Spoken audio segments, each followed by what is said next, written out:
ధర్మపీఠానికి స్వాగతం సార్. నమస్తే అండి. నమస్తే.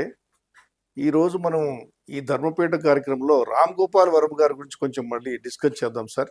రామ్ గోపాల్ వర్మ దౌడో దౌడ్ అంటూ ఆయన పరారీలో ఉన్నాడండి. అది కథనాలు వస్తున్నాయి, పరారీలో ఉన్నాడు అని చెప్పి. దౌడో దౌడ్ అంటే దౌడ్ అనే సినిమాని రామ్ గోపాల్ వర్మ గతంలో నిర్మించడం జరిగింది. అది హిందీ సినిమా.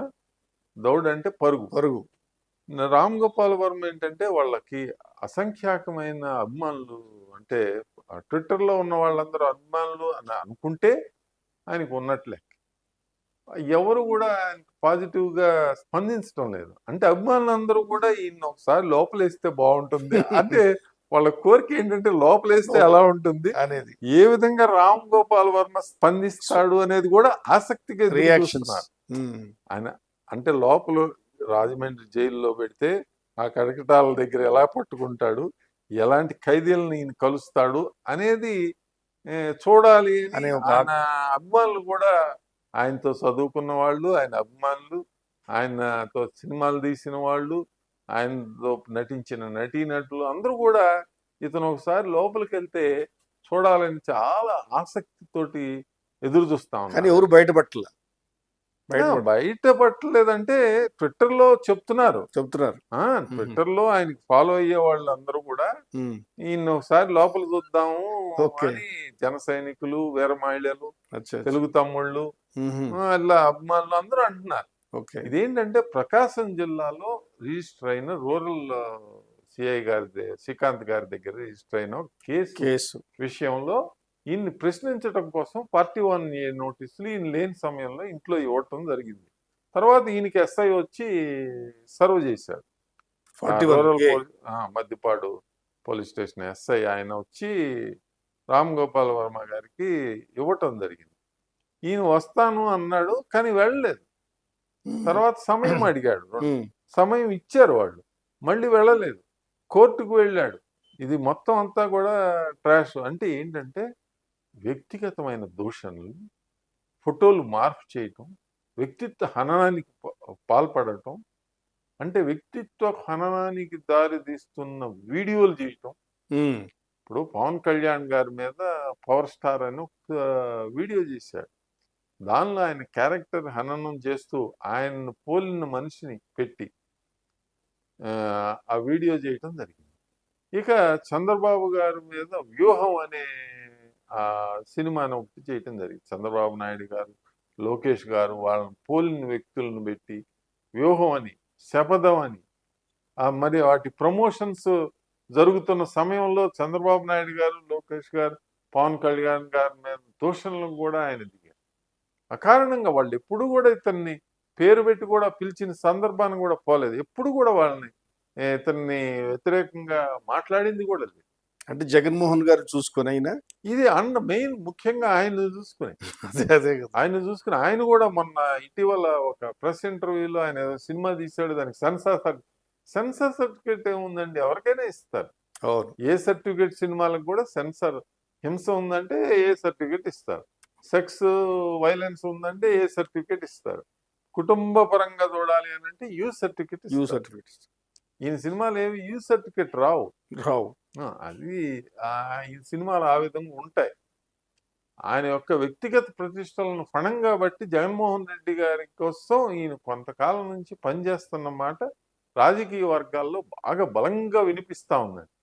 ఎప్పుడైతే ఒక డైరెక్టర్ తను చేసే పనిని తను వేయకుండా వేరే యాక్టివిటీస్ లో ఇన్వాల్వ్ అయితే ఇలాంటి పరిస్థితులకే దారి తీస్తుంది.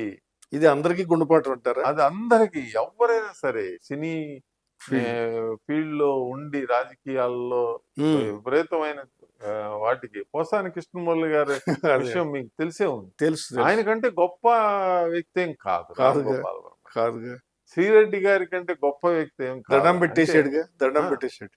శ్రీరెడ్డి గారు కూడా సినీ నటే. అంటే సోషల్ మీడియా క్రేజ్ లో శ్రీరెడ్డి గారికి ఎంత క్రేజ్ ఉందో రామ్ గోపాల్ వర్మ గారికి అంతే క్రేజ్ ఉంది. ఫాలోవర్స్ అంతే మంది ఉన్నారు. ఆమె పెట్టినా అదే రెస్పాన్స్ ఉంటుంది, ఈయన పెట్టినా అదే రెస్పాన్స్ ఉంటుంది. ఈయనకేం స్పెషల్ గా ఎక్కువ రెస్పాన్స్ ఉండేది ఏం లేదు. ఆమె దండం పెట్టేసేసి నేను క్షమించండి అని అడిగింది. పోసాని గారు ఇంకెప్పుడు రాజకీయాలు మాట్లాడని చెప్పన్నాడు. ఇక ఈయన వంతు మిగిలిందండి. దానికోసం ఆంధ్ర రాష్ట్రం తెలుగు ప్రజలు అందరూ కూడా దేశవ్యాప్తంగా సినీ పరిశ్రమలో ఉన్న వాళ్ళందరూ ఎదురు చూస్తున్నారు. ఎందుకనంటే ఒకసారి అసలు పెడితే బాగుంటుంది అదే అనేది వాళ్ళ మనసులో కోరిక. మనసులో కోరిక. ఇప్పుడు పతివ్రత రోల్స్ చేసే హీరోయిన్ ఉంటుందండి. ఒక్కసారి రొమాంటిక్ గా చూస్తే బాగుంటుందని కొంతమంది కోరుకుంటుంది. ఉంటుంది. కానీ పైకి అనరు. అనరు. అలాగే ఈయన్ని ఆ, మరి ఒక్కసారి లోపల చూద్దాము అని ఆయన పెంచి పోషించిన వ్యక్తులు, ఆయనకి 24 గంటలు ఆయనకి దగ్గరగా ఉండే వాళ్ళందరూ కూడా అనుకుంటున్నారు. ఉమ్.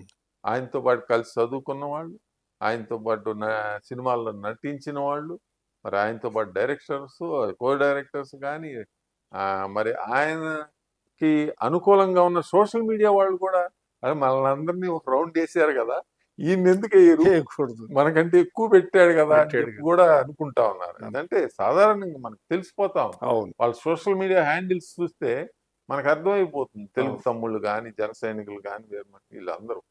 కాబట్టి ఈ కేసులో ఈయన అడ్డంగా వ్యక్తిగత దూషణలకు దిగటం కానివ్వండి, అది వీడియోల ద్వారా నిరూపితమైంది. మార్ఫింగ్ ఫొటోస్ ఆయన ట్విట్టర్ అకౌంట్స్ ద్వారా నిరూపితం అవుతా ఉన్నాయి. మరి వ్యక్తిత్వ హననం, మరి ఆయన చేసిన సినిమాల్లో ఆయన చేసిన వ్యక్తిత్వ హననం ఎన్ని కట్లకు గురైంది అనేది అది ప్రూవ్ అవుతుంది. మరి అకారణంగా ఈయనకి ఏ విధంగా సంబంధం లేకుండా రాజమండ్రి సెంట్రల్ జైలుకి వెళ్ళి ఏ విధంగా కవ్వింపు చర్యలకు పాల్పడ్డాడో కూడా ఇవన్నీ కూడా పరిగణలోకి తీసుకుంటారు. అంటే శిక్ష వేసేటప్పుడు తీసుకోకపోయినా కానీ వ్యక్తిత్వాన్ని టోటల్గా అనలైజ్ చేయటంలో ఇవన్నీ కూడా పరిగణలోకి తీసుకుంటారండి.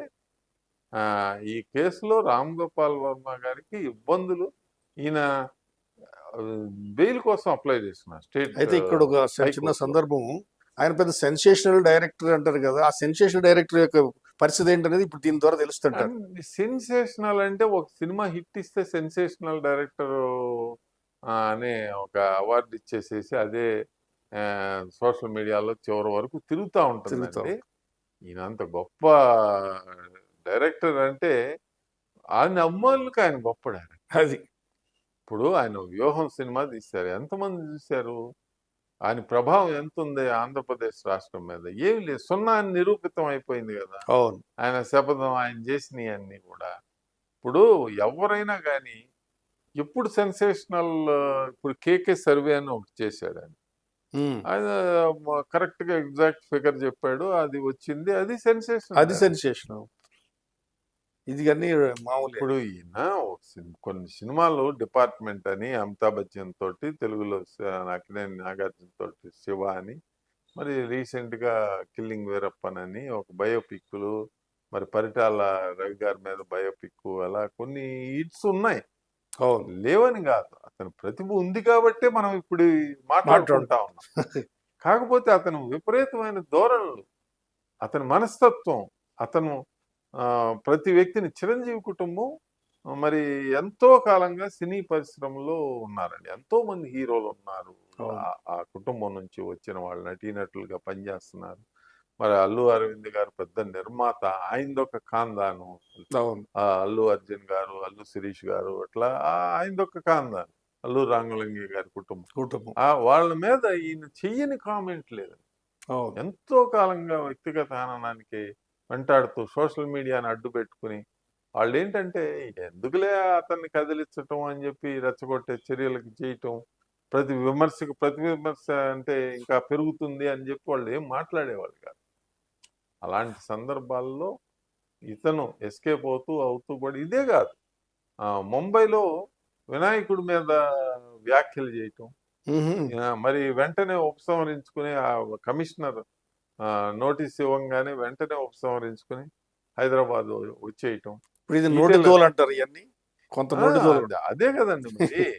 ఇది మరి ఈటెల రాజేందర్ గారి మీద వెన్నుపోటు అని చెప్పి ఒక ట్విట్టర్ లో పెట్టి వెంటనే డిలీట్ చేసేసి, మళ్ళీ ఇలాంటివన్నీ కూడా అకారణంగా దారిపోయే దాన్ని ఎందుకురా నెత్తి మీదకి తెచ్చుకుంటావు అనే సలహా ఇస్తా ఉంటారు. అవును. ఎవరన్నా కుర్రాళ్ళు తెలియక ఏదన్నా మాట్లాడుతూ ఉంటే ఎందుకు సంబంధం లేని విషయాల్లో నువ్వు ఎందుకు కల్పించుకుని నీ నెత్తి మీదకి తెచ్చుకుంటావని ఇది ఈ కేసు విషయంలో ఆయన ముందస్తు బెయిల్ కోసం క్వాష్ చేయమంటే హైకోర్టు క్వాష్ చేయలేదు. చేయలే. విచారణ ఎదుర్కోండి అనింది. కాకపోతే మీకు భయం వేస్తే బెయిల్ కోసం అప్లై చేసుకోమని బెయిల్ కోసం అప్లై చేసుకున్నాడు. అది ఈరోజు రివ్యూ చేసి రేపు పొద్దున అది విచారణకి రానుంది. చూద్దాం అది కూడా ఏం హైకోర్టు ఏం ఏమి తీర్పిస్తుంది? డెసిషన్ ఇస్తుందో. ఏది ఏమైనా రామ్ గోపాల్ వర్మ గారు సర్వత్రా ఇబ్బందుల్లో ఉన్నారని స్పష్టంగా అర్థమవుతా ఉంది.